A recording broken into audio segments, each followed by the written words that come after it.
예, 주제 강연 순서로 들어가겠습니다. 우리 차 박사님이 종횡무진 글도 쓰시고 강연도 다니시고 지난 주간은 굉장히 바쁘셨던 것 같아요. 근데 또 이 귀한 강의를 또 해주실 것 같습니다. 여러분 11페이지죠? 보시면서 강의 경청해 주시면 감사하겠습니다. 차 박사님을 모시겠습니다. 박수로 환영해 주시기 바랍니다. 예, 제가 20분 시간 맞춰서 기조발제 원고를 준비했는데 저하고 같이 보시면서 좀 부족한 부분은 우리 학회원님들께서 질문이나 논평으로 이따 좀 참여해 주시면 감사하겠습니다. 4차 산업혁명과 코로나19 시대의 도전과 한국 신약학의 진로 및 생존 전략 제목입니다. 4차 산업혁명이라는 장밋빛 청사진. 2016년 1월 20일 스위스 다보스에서 열린 세계경제포럼에서 처음 언급된 4차 산업혁명은 작년까지 매스컴을 타면서 이 시대의 혼곤한 장밋빛 청사진을 띄우며 마치 후천개벽의 세상이 도래할 것 같은 미래 전망을 쏟아냈습니다.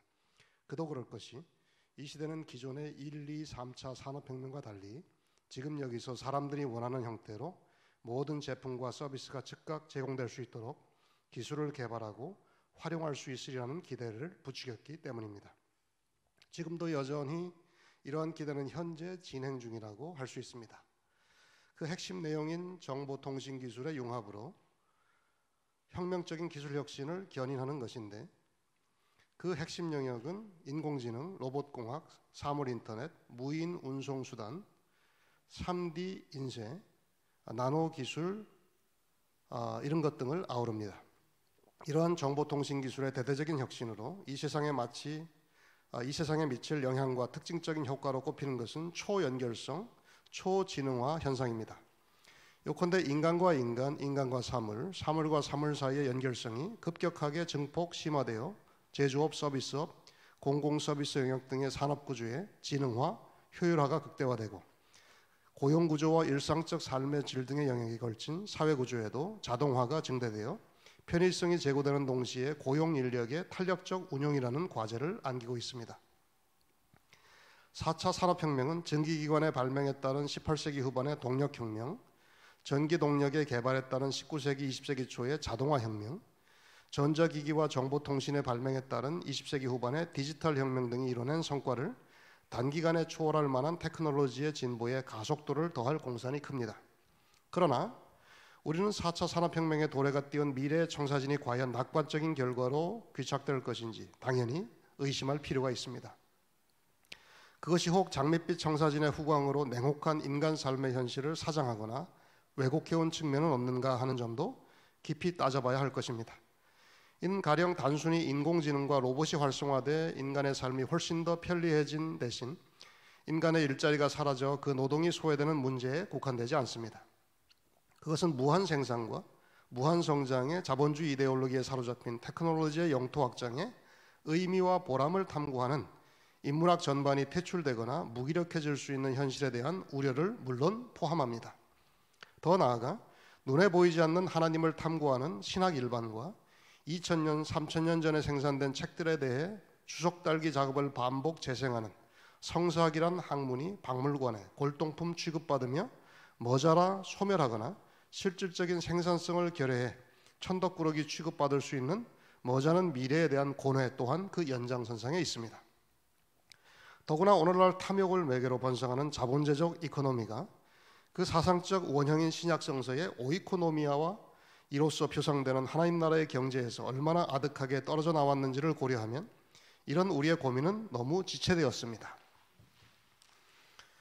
코로나19의 습격과 반전의 가능성.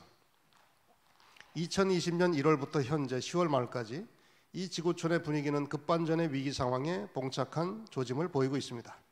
4차 산업혁명의 담론은 여전히 유효하지만 이전처럼 자주 흥겨운 목소리로 힘이 실리는 것 같지 않습니다. 그만큼 눈에 보이지 않는 코로나19 바이러스가 전 세계의 구석구석을 급습하면서 쾌속으로 달려가던 생산과 소비의 자본주의 시장은 큰 타격을 받고 있습니다. 급발진 엔진을 달고 질주하던 테크놀로지 혁명도 잠시 유보되고 있는 분위기입니다. 도리어 원시적인 담론처럼 들리는 수자원 전쟁, 식량 전쟁의 소식을 스산한 묵시록적 분위기에 실어 나르거나 기후 변동으로 인한 자연의 대반격이 본격적으로 시작되어 이즘의 역사가 코로나 이전과 이후로 나눠질 것 같은 종말론적 암울함이 지구촌을 찍어 누르고 있습니다. 물론 코로나19 사태와 그 후유증으로 인한 언택트 시대의 4차 산업혁명의 자랑 중 하나였던 초연결망은 더 절실해지고 초지능의 갈망도 더 갈급해지는 현상도 얼핏 탐지됩니다. 비대면과 온라인 상의 소통 채널은 컴맹 9세대 사람들까지 불가피하게 줌 프로그램, 유튜브 채널 등의 세계로 강제 입문시켰고 거기서 PC 화면을 사이에 두고 온기 없는 얼굴과 얼굴들이 말하고 듣고 질문하며 뭔가 나누고자 애쓰고 있는 형국입니다. 현재 진행 중인 코로나19 사태는 인류의 오랜 꿈이자 자본제적 물신주의가 부추겨온 무한 생산과 무한 성장의 신화에 급제동을 걸면서 다시금 근원적인 존재론의 물음들 앞에 우리를 다시 서게 만들고 있습니다. 그것은 인류 공동체뿐 아니라 자연 만물이 함께 어우러진 생명 공동체 내에서 그 유기체적 연결성이 사이버 공간의 초연결성으로 대체될 수 없는 고유한 생체 감각을 지니고 있음을 상식적으로 깨닫게 하며 인간 세계의 탐욕적 도발로 인해 망가진 이 지구사회의 재반 환경은 돌이킬 수 없는 종말론적 파국으로 치닫게 되리라는 준엄한 경고를 전파하고 있습니다. 아울러 코로나19는 보이지 않는 미세한 힘의 전파역으로 교회를 포함한 인간 집단의 허위의식과 그 무기력증을 처절할 정도로 폭로하고 있습니다. 이를테면 지성의 모양은 있지만 그 능력은 실종되고 경건의 외양은 화려해도 그 권능의 실질은 한없이 취약한 인간 정신계의 하극상을 시전하고 있는 정황이라 하겠습니다. 물론 백신의 발명으로 신속하게 코로나19 국면을 잠재우고 망각의 은혜를 입어 다시 4차 또는 5차 산업혁명의 기계장치에 시동을 걸며 그동안 유보되었던 적자와 손실까지 만회하려 다시 발버둥치며 엄청난 속도전을 전개해 나갈 수도 있을 것입니다. 그러나 이 바이러스 위협의 일상적 후유증은 쉽사리 극복될 수 있을 것 같지 않아 보입니다. 그동안 간헐적으로 선배온 전문가들의 예언자적 경고가 깡그리 무시당한 나머지 이 지구촌 사회가 돌이키기에는 너무 멀리 오랫동안 천천히 망가져온 듯 판단되기 때문입니다. 결국 예기치 않은 반동적인 사태로 인한 혼돈의 파동이 나선형의 궤도로 증폭됨에 따라 한시적인 동결과 잠정적인 유보 페이스를 반복 재현하면서 엔트로피의 증가 속도에 따라 이 세상은 점점 더 종말을 가속화해 나가지 않을까 하는 비관적인 전망이 앞서는 것입니다. 이 혼란의 시대의 신약성서, 신약학이란 무엇인가? 신약성서는 인류의 역사가 그저 순환 반복의 패턴으로 나아가지 않고 하나님의 종말론적 심판이란 꼭지점으로 구원의 메시지를 흔들면서 전개되어 간다는 점을 역설해온 가장 오래된 고전 중에 하나입니다. 그 역사의 중심에서 예수 그리스도는 알파와 오메가로서 그 종말론적 구원사를 선도하고 조율하며 마침내 최후의 심판관으로 하나님의 대리자 역할을 할 것으로 예언되었습니다. 고대 종교 신화적 세계관이 다분히 반영된 이 책은 이른바 정경화 과정을 거쳐 교회의 권위 있는 책으로 공인되었고 그 이후로 내내 하나님의 권위 있는 말씀으로 고백되고 수용되었으며 해석을 통해 적용되어야 할 선포의 텍스트로 그 위치를 견고하게 점해 왔습니다. 그러나 근대 역사학의 도래와 성서에 대한 역사 비평학의 확장에 비례하여 신약성서는 그 문자주의와 알레고리 독법, 축자 연검설 등의 구태의연한 외피를 벗고 점진적으로 학문의 조명을 받아왔고 이 땅의 신약성서 학자 200여 명은 서구에서 개발된 성서 해석 방법론과 이를 위한 다양한 이론과 관점을 수용하여 이 땅에 50여 년간 한국 신약학회의 계보를 이어왔습니다. 물론 이 땅의 신약성서학이 전개된 것은 불가피하게 서구 근현대 성서학의 연구 성과를 모방, 이식하거나 동시에 적응, 변형해온 측면이 주류였음을 부인할 수 없습니다. 공부와 연구의 뿌리가 해외 유학과 학위 취득에 있었던 국내 스승들의 장막 가운데 영양분을 습득하였던 연구의 1차적 원자료가 절대 부족한 형편에서 많은 경우 우리의 연구는 서구의 유망한 학자들이 낸 연구물의 결과를 한글의 논리로 재구성하면서 소개하고 비판하거나 수용하면서 몇 마디 논평을 덧붙이는 수준에서 선회해온 것이 대체적인 사실이고 진실입니다. 다른 한편으로 한국 신약학자들의 절대 다수가 특정한 개신교단에 소속되어 목사 후보생을 양산하는 교육적 책임과 윤리적 과제 앞에 자신의 지적인 양심과 양식마저도 교단의 현실에 비추어 정치적으로 조율하면서 이 땅의 현실에 균형을 맞추는 억지 춘향의 포즈를 강요받거나 자발적으로 자임해 온 것도 우리 학문을 주름지게 한 또 다른 측면이라 할 수 있겠습니다. 그 제약된 정치 제도적 현실에서도 열린 지성을 지향하는 이 땅의 다수 신약성서 학자들은 기독교 신앙인으로서의 정체성을 견지하면서 인간 생명의 비인간화와 탈역사와 흐름에 저항하며 물씬 문명의 찌든 세태와 교회의 자본제적 세속화를 견지하는 방향으로 성서의 메시지가 여전히 현존하고 있음을 설파해 왔습니다.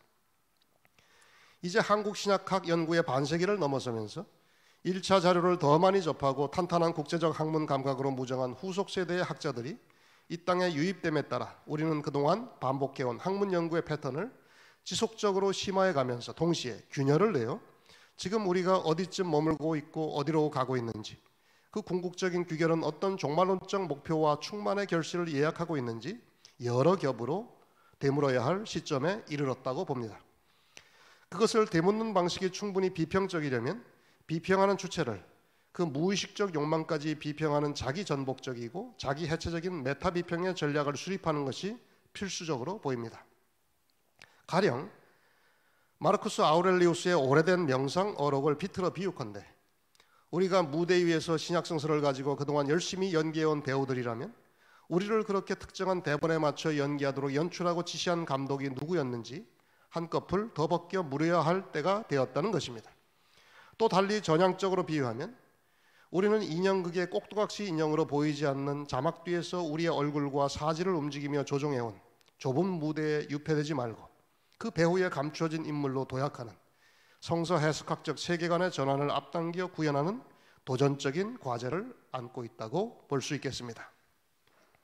한국 신약학자의 생존 지도와 중층적 전략.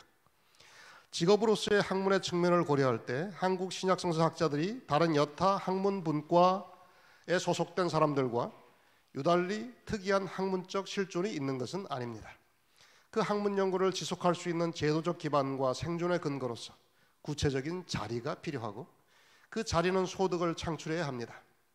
그러나 4차 산업혁명의 전반적 구조와 코로나19 사태로 인한 비대면 강의 활성화 추세는 이 땅의 전도양양한 신약성서 학자들의 위상과 존립 여건에 점점 더 불리하게 돌아가고 있습니다. 실제로 신진학자들이 강사법 가동 이후 강사로서 신학대학이나 일반 대학의 강단에서 강의의 기회가 점차 축소되다 보니 사면 초과의 고립적 상황에 놓이게 되었습니다. 또한 앞서 언급하였듯이 신약성서 학자들 절대 다수가 특정한 개신교단에 소속된 신학대학이나 독특한 신학적 색깔을 지닌 교육기관에 복무해야 할 처지인 터라 과중한 강의 업무와 행정 잡무, 외부의 아르바이트성 노역 등에 시달리면서 학문 연구에 집중하기는 심히 버거운 형편입니다. 이렇듯 연구자의 하부 구조에 대한 특단의 대책이 생기지 않는 한 학자 개개인의 자력갱생에 맡겨둘 수밖에 없는 현실을 어떻게 연약한 우리 학회나 신약성서 학자들의 소모임이 감당할 수 있을까 하는 고민이 가중됩니다. 그럼에도 불구하고 불리한 여건을 무릅쓰고 연구 활동을 멈출 수는 없겠습니다.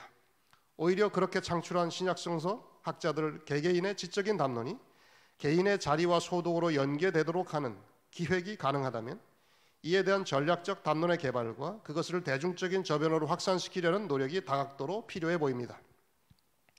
이번에 코로나19 사태를 계기로 우리 한국신약학계는 지난 8월 초 임원 수련회를 통해 비대면의 답답한 폐쇄적 현실을 뚫고 온라인 플랫폼을 구축하기로 결단하였습니다. 이를 돌파하는 방식으로 미디어 위원회를 구축하였고 유튜브에 우리 학회 플랫폼을 개설 중입니다. 그 첫 콘텐츠로 신천지 파동 전후로 오랜 세월 말도 많고 탈도 많았던 책 요한계시록의 역사 비평적 담론을 CBS와 협약하여 촬영을 완료하였고 곧 공개 방송할 예정입니다. 나아가 그 편집본을 우리 플랫폼에 올려서 전 지역의 관심 시청자들, 교회들로 그 담론을 확산시켜 나갈 것입니다. 이와 함께 한국 신약성서 학자들의 연구와 통찰이 반영된 신약성서 27권에 대한 강의를 역시 같은 방송 채널로 송출하고 학회원 개개인의 연구 활동을 소개하는 사이트도 덧붙여 모름지기 우리 신약학회에 축적된 자산을 학자 공동체 울타리 안에 가두기보다 체계적으로 대중적 확산을 시도하고 있습니다. 이는 곧 4차 산업혁명의 기술적 도구들을 역이용하고 코로나19 시대의 비대면 한계 상황을 역발상으로 받아치는 전략의 일환으로 제안, 기획되고 실행 중인 사업인 셈입니다. 신학대학 강단이 그 규모 촉수와 여러 정치, 제도적, 경제적 이해타산의 이유로 수용할 수 없다면 우리 신약성서 학자들이 전향적으로 치고 나가 긴밀하게 연대하면서 우리의 지적 담론이 세련되게 전파될 수 있도록 수요를 창출하면서 연구의 동력을 강화시켜 나가자는 것입니다. 아울러 우리 신약성서 학자들은 이제 자신의 연구 활동의 범위와 방법, 이를 뒷받침하는 이론과 전략을 역동적으로 다변화해야 할 현실에 봉착해 있는 것으로 판단됩니다. 이제 지난 50여 년간 해온 패턴과 익숙한 관성에 따라 서구 학자들의 연구 작업과 그 패턴을 외골수의 충성심으로 그저 수동적으로 추수하는 따라가기의 인습을 탈피하는 것이 좋겠습니다. 그 대신 그동안 갈고 닦은 실력을 10분 발휘해 전략적인 가로지르기의 차원에서 다양하고 쓸모있는 방법과 이론을 개발해 실행함으로써 이에 부응하는 연구물들이 해외 담론의 시장에서도 유의미하게 리뷰되고 값지게 유통되는 미래를 앞당기고자 하는 도전이 필요합니다. 그동안 영어와 독일어의 연구물들을 한국어로 번역하는 일이 절대적인 몫이었다면 그 틈새로 외국어에 능통한 학자들이 직접 외국어 논문과 저작을 집필해 세계 무대에서 연구의 경합을 벌이거나 이 땅의 고유한 신약성서 연구와 통찰의 축적물을 외국어로 번역하여 소개하는 작업의 지분을 확장해 나가려는 노력도 중요합니다. 일례로 우리 한국의 신약성서가 처음 소개되고 거의 100년 전후에 그 해석의 역사가 있는데 그 단계별로 1단계, 2단계, 3단계 신약성서 또 구약성서 해석의 역사를 영어 논문으로 집필해가지고 그것을 책으로 만든 이 영문 한국 성서 해석의 연구의 역사에 관련된 이렇게 다수 우리 성서학회 신구약 학자들의 그 연구물이 내년 초에 옥스퍼드 출판사에서 영문으로 나올 것입니다. 저도 1930년대 일제시대에 우리 김교신 선생을 비롯해가지고 그 성서학자들의 한 몇십 년 그 성서 해석과 나름의 연구의 결과물을 가지고 논문을 한 편 거기에 같이 공동 저자로 기고를 했습니다. 마지막 희망과 기대, 오래 묵은 성서적 잠언. 문화 담론에서 가장 특수한 것, 가장 지역적인 로컬한 것이 가장 보편적인 가치로 선양될 수 있는 가능성을 치열하게 실험하는 것이 우리 모두에게 필요합니다. 물론 성서학자로서 우리가 이 척박한 시대 가운데 살아남기 위해 성서의 텍스트 행간에 미시적으로 집중해 감추어진 의미를 우려내는 전통적 과업을 포기할 수는 없습니다. 그러나 동시에 성서의 안과 바깥을 소통시키면서 성서와 함께 성서를 넘어 이 시대 정신이 겨냥하는 것을 바라보며 나아가야 할 숙명을 우리는 함께 짐지고 있습니다. 물론 우리에게 부과된 그 성서의 바깥은 서구 학자들의 부르주아, 백인, 중산층 남성에 집중된 주류 세계보다 넓고 깊습니다. 그 바깥의 범주가 우리에게 그저 그레코 로마 철학과 당대 종교의 고전, 히브리 성경과 유대교의 제반문헌, 서구 근현대 성서학에 축적된 연구물과 그것이 유통되는 전문 학계를 훨씬 넘어서기 때문입니다. 우리는 그들이 잘 알지 못하는 이 땅의 5,000년 사상과 종교 역사에 동양이라는 또 다른 세계의 유구한 종교 및 사상 전통을 품고 있습니다. 나아가 짧지 않은 기독교 수용과 발전의 역사를 아우르면서 동시에 이 땅에 방황하는 교회들이 붙잡을 만한 성서에 근거하면서도 오늘날 현실에서 실현 가능한 신앙적 규범의 토대를 창출해야 할 덤의 노역을 떠맡고 있습니다. 게다가 이 신약성서라는 오래 묵은 책이 오늘날 한국의 정치, 경제, 교육, 문화, 종교 전반에 되먹여지는 복음적 메아리는 얼마나 더 복잡, 다단합니까? 또 그것을 합리적으로 적용해 결실함으로써 이 땅의 역사의 진일보하기란 얼마나 또 난해합니까? 이런 연고로 우리의 이론과 방법, 전략과 기획이 중충적일 수밖에 없고 역동적이지 않을 수 없는 것입니다. 이는 물론 온고이 지신의 간단한 지혜를 다소 장황하게 풀어놓은 제 나름의 소박한 제안일 뿐입니다. 일찍이 전도서 저자는 다음과 같이 명료하게 말씀했습니다. 너는 내 떡을 물 위에 던지라. 여러 날 후에 도로 찾으리라. 7에게나 8에게 나눠줄지어다. 너는 아침에 씨를 뿌리고 저녁에도 손을 놓지 말지어다. 이것이 잘 될는지 저것이 잘 될는지 혹이 둘이 다 잘 되는지 알지 못함이니라. 흥미롭게도 신약성서 복음서의 한 비유에서 예수께서는 이 생존 지향적인 지침을 액면 그대로 수용하여 주인에게 원인 불상의 사유로 해고 직전에 처한 한 청지기를 등장인물로 내세워 땅을 파자니 힘이 없고 빌어먹자니 부끄러운 현실 가운데 여러 명의 빚진 자들을 찾아가 불의한 방식을 망정 탕감의 은혜를 베풀어 하회를 대비하는 기묘한 현실적 전략을 설명하며 제자들에게 교훈으로 삼을 것을 촉구했습니다. 이 불의한 청지기의 불의함에만 목매달며 밑도 끝도 없는 허망한 시비 논쟁을 반복하기보다 그가 처한 불우한 현실을 어떻게 타개했는지 그 돌파의 생존 지략을 2000년 후에 참고해야 한다는 것이 참 부득이한 아이러니로 우리 모두의 현실 앞에 놓여 있습니다. 이것으로 제 기조 발제를 마칩니다. 감사합니다. 예, 귀한 그 기조 발제를 해주신 회장님께 감사드립니다. 원래 이 기조 그 발제는 논평이 없는 것이 굉장히 그 발제자에게 그 안도감을 주기도 해요. 그런데 그 대신에 이제 우리가 이 그 플로우에서 논평과 겸해서 질문과 코멘트를 하실 수 있는 그런 시간을 드리도록 그렇게 하겠습니다. 마이크를 그 좀 이렇게 손을 드시는 분에게 그 준비해 주시고 소속을 밝혀서 너무 장황하게 하지 마시고 포인트를 그 말씀해 주시면 좋겠습니다. 연세대학교에서 학부대학에서 이번 학기에 강의하고 있는 서영석 목사라고 합니다. 네, 한국 쪽 성서 해석에 대한 너무 커서 이야기들이 나왔는데요.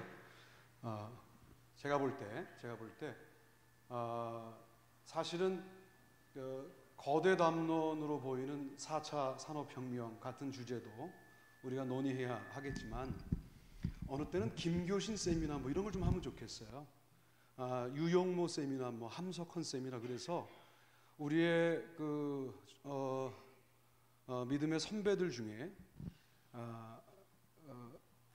성서를 어떻게 그들이 읽어냈는지에 대한 방법론들을 우리가 공부한 역사 비평 말고 그들이 역사 비평에 영향을 받은 부분들은 좀 걸러내고 또 그들이 한국인으로서 읽었던 부분들을 좀 아주 그 절묘하게 좀 읽어내는 세미나를 좀 하면 우리가 신약 성서 신학을 가르치고 신약 성서 개론을 가르치는데 사실은 우리 게 아니잖아요. 그래서 그런 게 늘 공허했는데 전혀 없는 게 아니니까 그런 부분들을 우리가 신약학교에서 인물 하나하나를 좀 점검하면 그리고 난 다음에야 드디어 한국인으로서 신약 성서를 이렇게 읽어야 되겠다라고 하는 방법론이 나오지 않을까라고 하는 개인적인 생각이 좀 있습니다. 그래서 그런 제안을 좀 한번 겸손하게 드려봅니다. 예, 이상입니다. 한 번 더 나오셔서 그 질문이나 코멘트를 해주시죠. 아까 이쪽에 계셨던 것 같은데.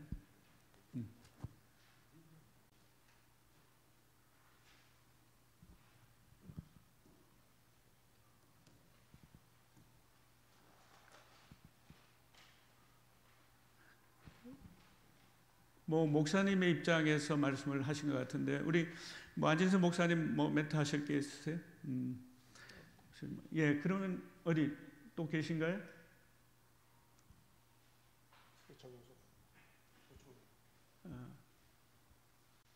나오시죠. 나오셔서 말씀.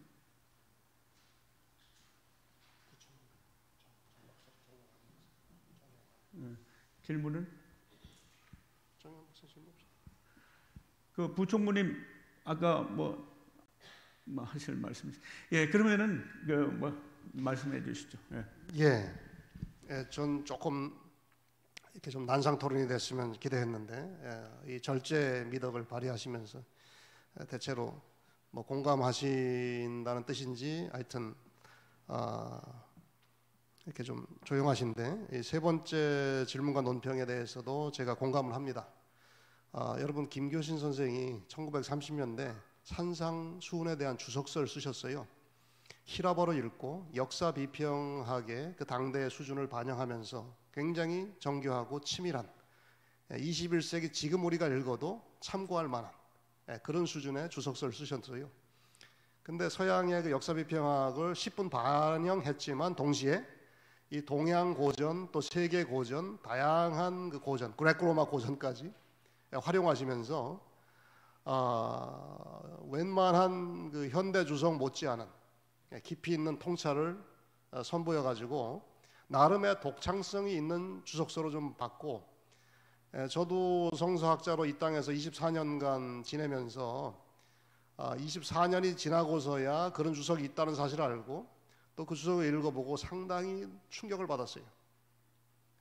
그래서 아까 그 함석헌 선생이나 유영모 선생의 얘기도 해주셨지만 뭐 그 밖에 다양한 제도권 또는 그 제야 그런 그 숨은 고수들이 우리 그 신앙의 선조이기도 하지만 성서를 수용하고 해석해 온 상당히 치열한 그런 나름의 그 연구 성과가 있었어요.